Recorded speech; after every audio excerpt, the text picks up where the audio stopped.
Welcome one, welcome all. It is great to see you back here today on this fine Thursday as we look to continue our musical journey with a band fondly known as the Beatles.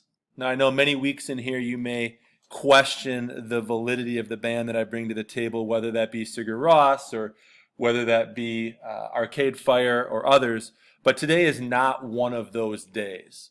Okay, the Beatles are widely considered, if not the most important band of all time, definitely one of the most important bands of all time for their skill level, for their influence, and for what they're able to bring to the table.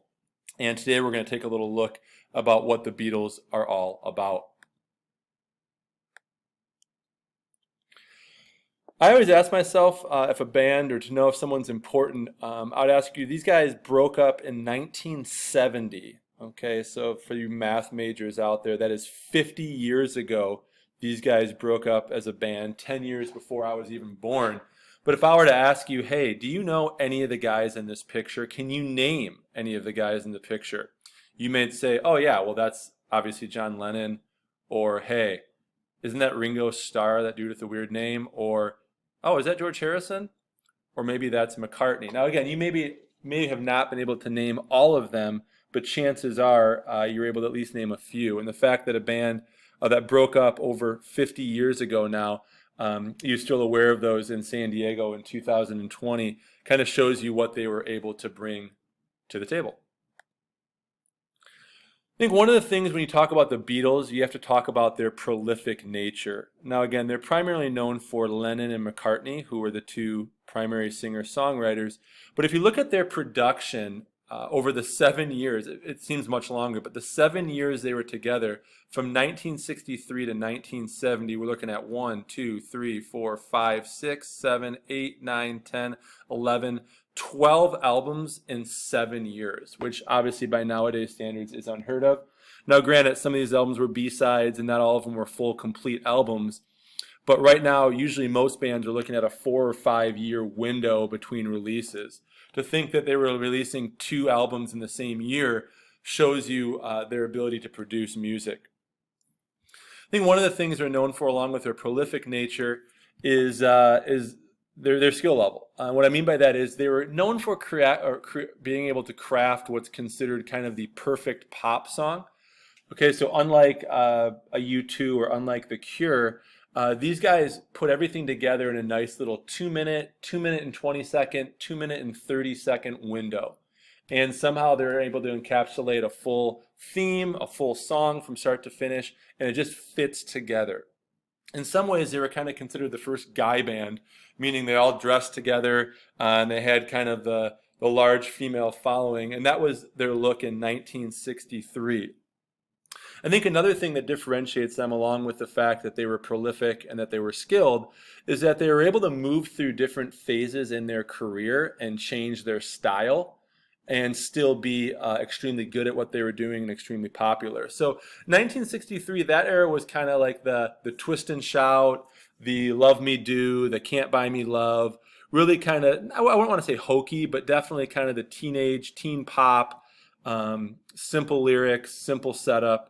That was their phase, their look in 1963. That began to shift a little bit into 1965, and they began to explore. You can see, look at their styles a little different. They're not all dressed the same. They have a little bit slightly longer hair. They made a trip over to America, and they were touring and becoming much more popular. That segued into their Sgt. Pepper's phase, which is 1967. You notice all of them got the nice little stash going on. They're apparently dressed as army people for whatever reason. But that really marked definitely a change in their style. Longer songs, deeper songs, and a little more of a I don't want to say hippie, Woodstocky type vibe, but definitely a little more of a hippie, different instruments involved, what they're doing.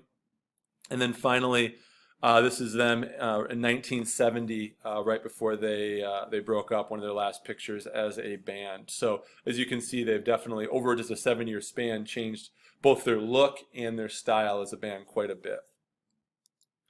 Obviously, one of the huge questions about the Beatles is why did they break up as such a prolific and great band? And think the simple answer is right here on the left.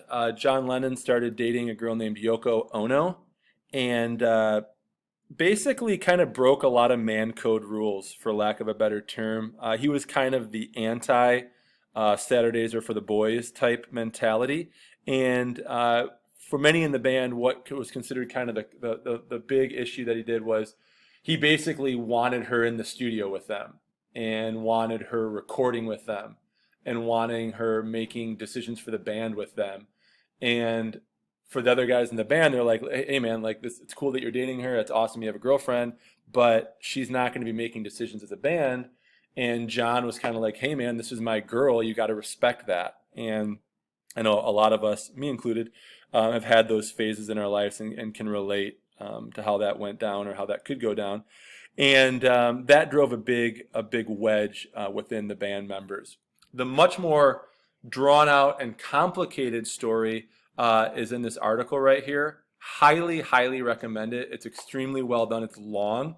But if you're a Beatles fan or want to know a little more in depth of why they broke up after such success, this really lays every phase of it out really well for you. So I recommend this as a read if you're interested.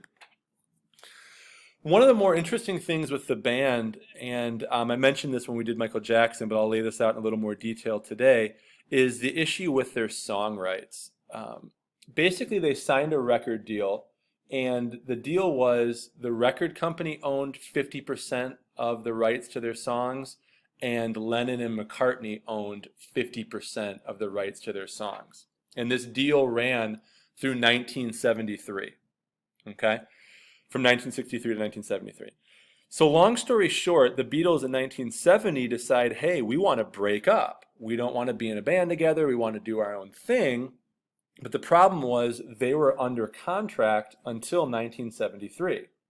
So the record label is like, hey, that's nice that you guys want to break up, but this deal runs through 1973, so you need to create more music for us. You guys basically aren't going anywhere.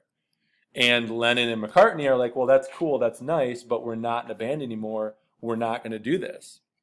And the record label goes, okay, well, if you guys want out of the contract, then we get the other 50% of the rights to your songs, which sounds like completely ludicrous to me, but what do I know? I just teach here. And McCartney and Lennon were kind of so confident in their own abilities and so confident in what they could do, is they're like, you know what, forget it. Sure, here, take the rights to our songs. So when the Beatles broke up, they literally did not have any rights to their own songs. So CDs, which weren't made at that time, but records, CDs, whatever, that were sold during that time, all that money went to the record label.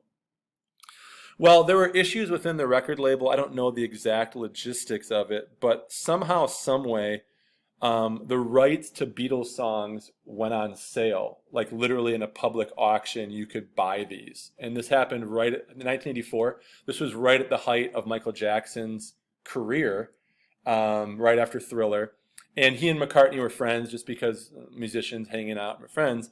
And when it was released that these were going to go to auction, McCartney, joking around, is like, hey MJ, hey Michael, like you should buy the rights to our songs, like it'd be a good investment. And Michael Jackson's like, oh yeah, haha, yeah, I'll do that. Well, anyways, ends up going to auction, and Michael Jackson shows up, and McCartney was there too, because McCartney wanted to buy his songs back, and Michael Jackson ended up winning the songs at auction. And McCartney is like, are you serious? Did you just do that? And he's like, yeah, what? What's the problem? So Michael Jackson ended up paying 47.5 million dollars for the rights to the Beatles songs. So this is like any CD that was released, any music that was produced, shows up in a commercial, shows up on a TV show, Michael Jackson's getting paid. And that's really the only reason why he was fiscally solvent during his escapade and during his time in Bahrain and all that good stuff. Anyways, after he passed away, in order to pay off all of his debts and to make sure Michael Jackson's kids were able to still have the livelihood and the millions of dollars they'd lived with their whole life, the catalog actually sold for $765 million to Sony Music. So that's a pretty nice return on investment. If you're looking for more of the story on that, here's a good link to follow for that. Legacy of the band, obviously after they broke up, they all went their own separate ways. All of them had their own separate success, some more than others. Unfortunately, John Lennon was shot outside of New York City apartment in 1980 by a psychotic, kind of crazed fan. If you've ever been to Central Park, there's a portion, I was there for the first time, not this past summer, but the summer before. There's a nice little memorial for him located in Central Park. It's not exactly where he died, but his apartment is right across the street from there. George Harrison had probably the least of a career after the band. He unfortunately died of lung cancer in 2001. Ringo Starr and his all-star band has still been making music and touring, and McCartney has by far had the most success after the breakup of the band. They were just here last summer in June. Obviously, I was there. I'm guessing some of you maybe were there also or have seen him. Played for 3 hours, put on a great show, and it was great to see for the first time one of the last two living Beatles. It was pretty impressive. So definitely a legacy that lives on. With so many songs, it's obviously impossible for me to pick just one to go with. So I've given you 4 options, one from each phase of their career. I would just listen to all of them because they're short, but you only need to do a write-up on one of them. Okay, so you just need to do a write-up on one of them, not all 4, but I recommend listening to all 4. Can't Buy Me Love is their earliest stuff. Eleanor Rigby is a little bit of a progression. Strawberry Fields Forever is a little more of their hippie stuff, and then the end it's literally the last song that they recorded together as a band. So if you want to know what literally the last Beatles song is, it's the end, appropriately named. Lyrics for each of the songs, and then live performances. It's really hard to find live performances of them, video of it. It's just a challenge. You can't find it almost anywhere. Live at not Soldier Field, wherever the Mets play, Shea Stadium. That's kind of the one to watch, but you can't find it on YouTube.